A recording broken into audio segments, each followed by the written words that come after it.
After personally encountering the challenge of a locked account and dedicating significant time to various unsuccessful attempts, I finally identified several effective methods to restore access, and I'm eager to share these solutions with you now. First, the official Snapchat support appeal is paramount because it directly engages Snapchat's internal review system. This is the primary sanction channel for appealing disciplinary actions, allowing their moderation team to reevaluate your account status against their terms of service.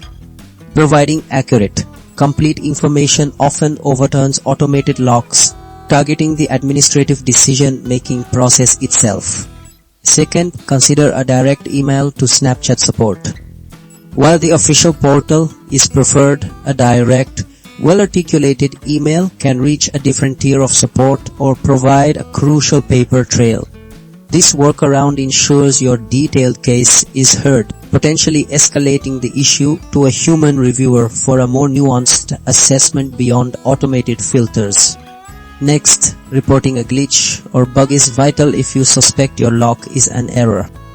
This method addresses situations where an account lock might be due to a system error, a false positive from an automated detection system, or unexpected software behavior.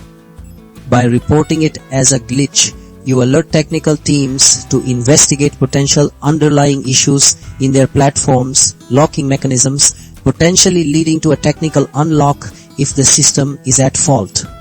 Finally, following up on your appeal is crucial.